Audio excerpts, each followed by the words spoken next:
മഴ തോരും മുന്നേ സീരിയലിന്റെ വരാനിരിക്കുന്ന അടുത്ത ആഴ്ചയിലെ ഒരു അടിപൊളി എപ്പിസോഡ് റിവ്യൂലേക്ക് എല്ലാവർക്കും സ്വാഗതം. അങ്ങനെ നമ്മുടെ ബബിതയും രോഹിത്തിനെയും കമല അടിച്ചു വായിപ്പിക്കുന്നുണ്ട്. കമലയുടെ കൂടെയുള്ള ജീവിതം എടുത്തുകൊണ്ട് ബബിതയും രോഹിത്തും തിരിച്ച് ബാലേന്ദ്രന്റെ കാല് പിടിച്ചുകൊണ്ട് കടപ്പാട്ടൂരിലേക്ക് തന്നെ കേറാണ്. എന്തായാലും ഈ ആഴ്ച നടക്കാനിരിക്കുന്ന ഒരു അടിപൊളി എപ്പിസോഡാണ് പറയാനായിട്ട് പോകുന്നത്. അപ്പോൾ എല്ലാവരും ഈ ഒരു എപ്പിസോഡ് മുഴുവനായിട്ട് കണ്ടുകൊണ്ട് നിങ്ങളുടെ അഭിപ്രായങ്ങളൊക്കെ ഒന്ന് കമന്റ് ചെയ്യണേ. അങ്ങനെ ശിവശങ്കറും കമലയും ചേർന്ന് രോഹിത്തിനെയും ബബിതയും കൊല്ലപ്പള്ളിയിലേക്ക് കൂട്ടിക്കൊണ്ടുവരാണ്. കമലയ്ക്കാണെങ്കിൽ ഒട്ടും തന്നെ താല്പര്യമില്ല ഇവരെ ഇങ്ങോട്ട് കൊണ്ടുവരുന്നതിൽ.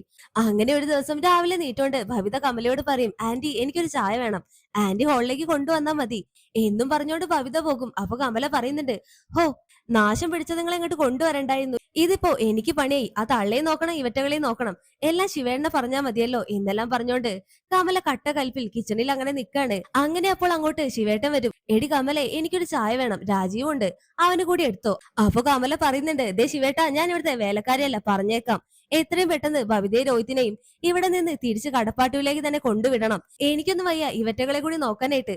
അപ്പൊ ശിവേട്ടൻ ചോദിക്കുന്നുണ്ട്, അതെങ്ങനെ ശരിയാവുമെടി, അവരെ ഞാനല്ലേ ഇങ്ങോട്ട് കൊണ്ടുവന്നത്, വൈജപ്പ ഹോസ്പിറ്റൽ ആയതുകൊണ്ട് അവരുടെ കാര്യങ്ങളെല്ലാം നമ്മളല്ലാതെ വേറെ ആരാണ് അവിടെ നോക്കാനായിട്ടുള്ളത്, എന്തായാലും വൈജൊന്ന് സുഖം പ്രാപിക്കട്ടെ, അതുവരെ അവരെവിടെ നിന്ന് പറഞ്ഞു വിടുന്നതിനെ പറ്റി നീ ചിന്തിക്ക പോലും വേണ്ട എന്നെല്ലാം പറഞ്ഞോണ്ട് ശിവശങ്കർ അങ്ങ് പോകുന്നുണ്ട്.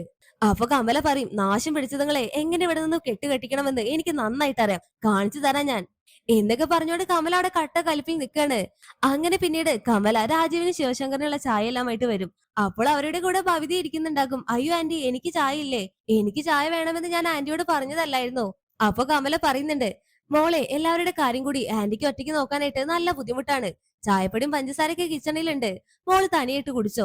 അപ്പൊ ഇത് കേട്ടോണ്ട് രാജീവും ശിവശങ്കറും ഒന്ന് മുഖാമുഖം നോക്കും. ശിവശങ്കർ പറയുന്നുണ്ട്, അവളൊരു കുട്ടിയല്ലേടി, അവൾക്ക് കൂടി ഒരു ചായ ഉണ്ടാക്കിയെന്ന് വെച്ച് നിനക്ക് എന്താണ് കുഴപ്പം. അല്ല ശിവേട്ടാ ഇവളൊരു പെൺകുട്ടിയല്ലേ, ഇതൊക്കെ ഇപ്പോഴല്ലേ പഠിക്കേണ്ടത്, ആന്റി മോളെ എല്ലാം പഠിപ്പിക്കാം, വൈദ്യുതി നിങ്ങളെല്ലാം വഷളാക്കി വെച്ചിരിക്കുക, ആന്റി മോളെ എല്ലാം പഠിപ്പിച്ചിട്ട് ഇവിടുന്ന് പറഞ്ഞയക്കൂ. ഇത് കേട്ടതും വൈദ്യുതി എങ്ങനെ മനസ്സിൽ പറയും, ഇങ്ങോട്ട് വരണ്ടായിരുന്നു, അവിടെയാണെങ്കിൽ അലീന നോക്കുമായിരുന്നു ഞങ്ങളുടെ എല്ലാ കാര്യങ്ങളും എന്നെല്ലാം ചിന്തിച്ചോണ്ട് ഭവിത നീറ്റ് പോകുമ്പോൾ ശിവശങ്കർ ചോദിക്കും, മോളെ നിനക്ക് ചായ വേണ്ടേ. വേണ്ട അങ്ങളെ ഞാൻ വെള്ളം കുടിച്ചോളാം എന്നും പറഞ്ഞോണ്ട് വിഷമത്തോടു കൂടി ഭവിത അങ്ങോട്ട് അകത്തേക്ക് പോകും. എന്താടി കമലേ, നമ്മളെ മക്കളെ പോലെയല്ലേ അവരും നമുക്ക്, നീ നിന്റെ മക്കളെ കൊണ്ട് പണി എടുപ്പിക്കാറുണ്ടോ. അയ്യോ ശിവേട്ട അതിന് ഞാൻ പണി എടുപ്പിക്കല്ല, ഒറ്റയ്ക്കാവുമ്പോൾ അവർക്ക് വച്ചുണ്ടാക്കി കഴിക്കണ്ടേ, അതുകൊണ്ടാണ് ഞാൻ അങ്ങനെ പറഞ്ഞത് എന്നൊക്കെ പറഞ്ഞോണ്ട് കമൽ അങ്ങ് പോകും. അപ്പോൾ അവിടെ രാജീവ് ചോദിക്കുന്നുണ്ട്, ശിവേട്ട ഇങ്ങനെ പോയാൽ അധികം വഴുകാതെ അവര് ബാലേന്ദ്രനോട് മാപ്പ് പറഞ്ഞുകൊണ്ട് തിരിച്ച് കടപ്പാട്ടൂരിലേക്ക് തന്നെ പോകും. അങ്ങനെ അവര് പോയി കഴിഞ്ഞാൽ അവിടെ നാണം കെടാൻ പോകുന്നത് ശിവേട്ടൻ തന്നെയാണ്. കാരണം ശിവേട്ടനാണ് അവരെ ഇങ്ങോട്ട് വിളിച്ചു കൊണ്ടുവന്നത്. കമലയുടെ സ്വഭാവം വെച്ച് ആകെ പെട്ടുപോയ ഒരു അവസ്ഥയിലാണ് ശിവശങ്കർ ഉള്ളത്. പിന്നീട് ബാലേന്ദ്രൻ അലീനെ വിളിക്കും, മോളെ നിങ്ങൾക്ക് അവിടെ കുഴപ്പമൊന്നുമില്ലല്ലോ. ഇല്ല അച്ഛാ കുഴപ്പമൊന്നുമില്ല. എന്തായാലും ഞാൻ മനുവിനോടൊന്ന് അങ്ങോട്ട് വരാൻ പറഞ്ഞിട്ടുണ്ട്. അച്ഛാ ഭവിതയോ രോഹിതാച്ചനെ വിളിച്ചായിരുന്നോ. ഇല്ല അവരെന്തായാലും വിളിച്ചിട്ടില്ല, 2 ദിവസത്തിനുള്ളിൽ അവര് തിരിച്ച് ഇങ്ങോട്ട് തന്നെ വരും. കമല അവരെ എന്തായാലും അധിക ദിവസം അവിടെ നിർത്തില്ല, അതറിയാവുന്നത് കൊണ്ടല്ലേ അച്ഛൻ അവര് പോകുമ്പോൾ അധികം തടുക്കാതെ നിന്നത്. അപ്പോൾ അലീന പറയും, എന്നാലും അച്ഛാ ഞാൻ കാരണല്ലേ. ദേ അലീന നീ കാരണം ഒന്നും സംഭവിച്ചിട്ടില്ല, നീ വന്നതുകൊണ്ട് മാത്രാണ് എനിക്കൊരു വിദ്യാഭ്യാസം കിട്ടി ജീവിക്കേണ്ടി വന്നില്ല, ഇനിയും നീ ഇത് പറഞ്ഞാലുണ്ടല്ലോ ഞാനൊരു വീക്ക് വെച്ച് തരും എന്നെല്ലാം പറഞ്ഞോണ്ട് ബാലേന്ദ്രൻ അവിടെ ഫോണെല്ലാം കട്ടാക്കും. പിന്നീട് അതെല്ലാം കഴിഞ്ഞ് രോഹിത്തും ഹരിയും പുറത്തു പോയിട്ട് രാത്രിയാണ് വരുന്നത്. കമല അപ്പോൾ ഹരിക്കുള്ള ചോറ് മാത്രം എടുത്തു വെക്കും. ഹരി ചോദിക്കുന്നുണ്ട്, അമ്മേ രോഹിത്തിന് ഫുഡില്ലേ. അയ്യോ മോനെ ഞാനത് വിട്ടുപോയല്ലോ, ഇവൻ ഇവിടെ നിൽക്കുന്ന കാര്യം ഞാൻ അങ്ങ് മറന്നുപോയി, ചോറെന്തായാലും നിങ്ങൾക്ക് രണ്ടുപേർക്കും കഴിക്കാനുള്ളത് ഉണ്ടാക്കും, പക്ഷെ കറി ഹരിക്കുള്ളത് മാത്രമേ ഉള്ളൂ മോനെ, ആന്റിക്കാണെങ്കിൽ എന്താന്നറിയില്ല രാവിലെ മുതൽ വല്ലാത്തൊരു ക്ഷീണവും ഒരു വയ്യായികയും. അപ്പോൾ ഹരി ചോദിക്കും, അപ്പൊ ഇവൻ പട്ടിണി കിടന്നോട്ടെ എന്നാണോ. അയ്യോ മോനെ ഞാൻ അങ്ങനെയല്ല ഉദ്ദേശിച്ചത്, ആന്റിക്ക് എന്തായാലും വയ്യാത്തത് കൊണ്ട് ബവിതയെ കൊണ്ട് മോന് കറി ഉണ്ടാക്കിക്കാം. ബവിത മോളെ, മോളെ ബവിതേ. എന്താ ആന്റി. മോളെ ബവിതേ ഹരിക്കുള്ള കറി മാത്രമേ ഉള്ളൂ, ഇനി ഇതിൽ രോഹിത്തിന് കഴിക്കാൻ കറിയില്ല, ആന്റിക്കാണെങ്കിൽ ഇന്ന് രാവിലെ മുതൽ വല്ലാത്തൊരു ക്ഷീണം, മോള് കിച്ചണിൽ പോയിട്ട് ഫിഷ് കറി ഉണ്ടാക്കിക്കേ. അയ്യോ ആന്റി അതിന് എനിക്ക് ഫിഷ് കറി ഉണ്ടാക്കാൻ അറിയില്ല. അതിനെന്താ ആന്റി ഇല്ലേ, ആന്റി മോക്ക് പഠിപ്പിച്ചു തരാം എന്നെല്ലാം പറഞ്ഞോണ്ട് കമല ബവിതയെ കൊണ്ട് മീനെല്ലാം ക്ലീൻ ചെയ്യിക്കാണ്. ബവിതയ്ക്കാണെങ്കിൽ മീനെല്ലാം കട്ട് ചെയ്യുമ്പോ ഛർദ്ദിക്കാൻ വന്നിട്ടും വയ്യ. കമല മനസ്സിൽ പറയും, ഇതൊരു തുടക്കം മാത്രമാണടി, നിന്നെയൊക്കെ കെട്ടിക്കുന്നത് വരെ നിന്നെ കൊണ്ട് ഞാൻ ഇവിടെയുള്ള സകല പണി എടുപ്പിക്കടി എന്നൊക്കെ കമല അങ്ങനെ മനസ്സിൽ പറയാണ്. അങ്ങനെ എടുക്കും അതെല്ലാം കണ്ടോണ്ട് ശിവശങ്കർ അങ്ങോട്ട് വരും. കമലെ ഇവളെ കൊണ്ടാണ് നീ മീൻ വെട്ടിക്കുന്നത്. അയ്യോ ശിവേട്ടാ എനിക്ക് തീരെ വയ്യ, രോഹിത്തിന് കറിയില്ല, അപ്പൊ ഞാൻ ഇവളെ ഒന്ന് സഹായത്തിന് വിളിച്ചതാ. എന്നാലും കമലെ ഒന്നുമില്ല ശിവേട്ടാ, ഇവൾക്ക് ആന്റിയെ സഹായിക്കുന്നതിൽ സന്തോഷമേ ഉള്ളൂ അല്ലേ മോളെ. അപ്പൊ ബവിതയോട് ഒന്നും മിണ്ടില്ല. അങ്ങനെ എടുക്കും ആ ഒരു മീൻകറി കമല ബവിതയെ കൊണ്ട് തന്നെ തയ്യാറാക്കിക്കാണ്. പോരാത്തതിന് അവര് കഴിച്ച പാത്രങ്ങളും അടുക്കള മൊത്തം ക്ലീൻ ആക്കിയിട്ടാണ് കമല ബവിതയാണെന്ന് വിടുന്നത്. ബബിത രോഹിത്തിന്റെ അടുത്ത് പോയിട്ട് പറയുന്നുണ്ട്, രോഹിയേട്ടാ എനിക്ക് ഇവിടെ നിൽക്കാൻ പറ്റില്ല. ഞാൻ ചിലപ്പോ നാളെ തന്നെ തിരിച്ച് വീട്ടിലേക്ക് പോകും. എന്താ വീട്ടിലേക്ക് പോകാനോ? അങ്ങനെ അങ്ങ് പോയാൽ നമ്മൾ അച്ഛന്റെയും അവളുടെയും മുന്നിൽ നാണം കെട്ടു പോകും. ഹോ കെട്ടോട്ടെ, ഇതിലും ഭേദം അതാണ് നല്ലത്. നമ്മുടെ വീട്ടിലാകുമ്പോൾ അലീന ചെയ്തോളും എല്ലാ പണികളും. ഇവിടെ ശ്രീ നമ്മുടെ ആന്റി അവരെന്നെ കൊണ്ടാണ് സകല പണിയും ചെയ്യിപ്പിക്കുന്നത്. അപ്പൊ രോഹിത്ത് പറയും, എടി അത് ആന്റിക്ക് വയ്യാത്തത് കൊണ്ടല്ലേ?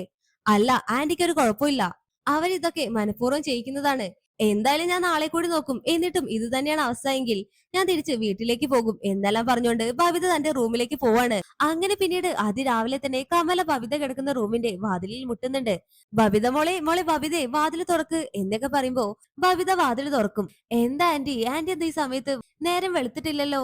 അയ്യോ മോളെ, ആര് പറഞ്ഞു നേരം വെളുത്തിട്ടില്ലെന്ന്? മണി 6 ആയി. 6 മണിയല്ല ആയിട്ടുള്ള ആന്റി. ഞാൻ കുറച്ചു നേരം കൂടി കിടക്കട്ടെ, ഒരു 8 മണിയൊക്കെ ആയിട്ട് എന്നെ വിളിച്ചാ മതി. അപ്പൊ കമല പറയും, അതൊക്കെ കടപ്പാട്ടൂരിലെ വീട്ടിൽ. ഇവിടെ നിൽക്കുമ്പോ മോള് 6 മണിക്ക് നീക്കണം. മോള് പോയിട്ട് ആ മുറ്റൊക്കെ ഒന്ന് തൂത്തേ.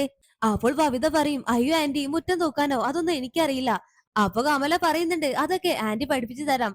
മോള് വന്നേ എന്നെല്ലാം പറഞ്ഞുകൊണ്ട് കമല ബബിതയുടെ കയ്യിലോട്ട് ആ ചൂലങ്ങോട്ട് കൊടുക്കും.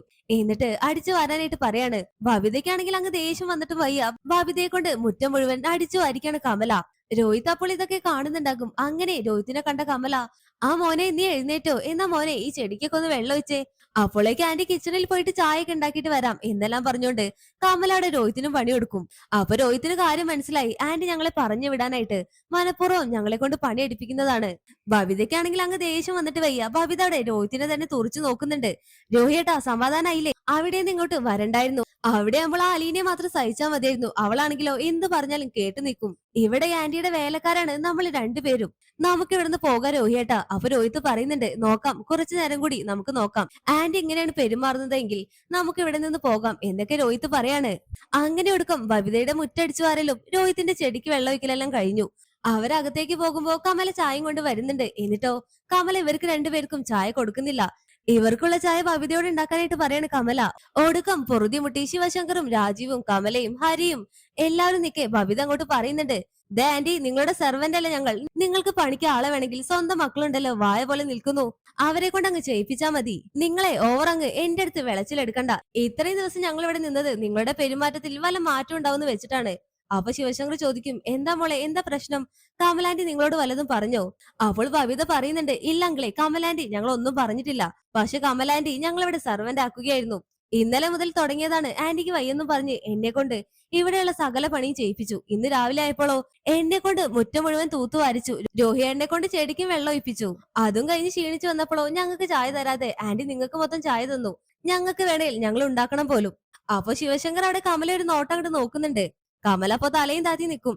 രോഹിയേട്ടാ, ഞാൻ എന്തായാലും തിരിച്ച് വീട്ടിലേക്ക് പോവാണ്. ഇവിടെ നടന്ന കാര്യങ്ങൾ മൊത്തം അച്ഛന്റെ അടുത്ത് തുറന്നു പറഞ്ഞ് അച്ഛനോട് മാപ്പ് പറഞ്ഞിട്ടാണെങ്കിലും ഞാൻ ഇന്ന് വീട്ടിൽ കയറിയിരിക്കും. ഈ പെണ്ണുമ്പിളയ്ക്കും വേദം ആ അലീനയാണ്. രോഹിയേട്ടൻ വരുന്നുണ്ടോ? അപ്പൊ രോഹിത്ത് പറയും, ഞാനും വരുന്നുണ്ട്. അപ്പൊ ശിവശങ്കർ പറയും, മക്കളെ നിങ്ങളിപ്പോ പോയാൽ നിങ്ങളുടെ അച്ഛന്റെ മുന്നിൽ തോൽക്കാൻ പോകുന്നത് ഈ അങ്കിളായിരിക്കും. അപ്പോൾ ബബിത പറയും, ഇല്ല അങ്കിളെ, ഒരു നിമിഷം പോലും എനിക്ക് ഇവിടെ നിൽക്കാൻ പറ്റില്ല. ആന്റി ഞങ്ങളെ പറഞ്ഞു വിടാൻ വേണ്ടിയിട്ടാണ് ഞങ്ങളെ കൊണ്ട് ഈ പണി മൊത്തം ചെയ്യിപ്പിച്ചത് എന്ന് ഞങ്ങൾക്ക് നന്നായിട്ട് മനസ്സിലായി. അപ്പോൾ കമല പറയും, അയ്യോ ശിവേട്ടാ, ഞാൻ അതൊന്നും മനസ്സിൽ പോലും കരുതിയിട്ടില്ല. ഞാൻ ഇവരുടെ നല്ല ഭാവിക്ക് വേണ്ടിയാണ് ഇവരെ കൊണ്ട് പണി എടുപ്പിച്ചത്. അപ്പൊ ശിവശങ്കർ കമലയുടെ കരണം നോക്കി ഒന്ന് പൊട്ടിക്കുന്നുണ്ട്. നീ ഇനി മിണ്ടി പോകരുത്. നീ ഒറ്റൊരുത്തി കാരനാണ് ഞാൻ ഇന്ന് ബാലേന്ദ്രന്റെ മുന്നിൽ തല കുനിക്കാൻ പോകുന്നത്. അപ്പോൾ ഇതെല്ലാം കണ്ടുകൊണ്ട് രോഹിത്തും ബബിതയും പെട്ടിയും സാധനങ്ങളെല്ലാം എടുത്ത് ഇറങ്ങാനായിട്ട് നിൽക്കാണ്.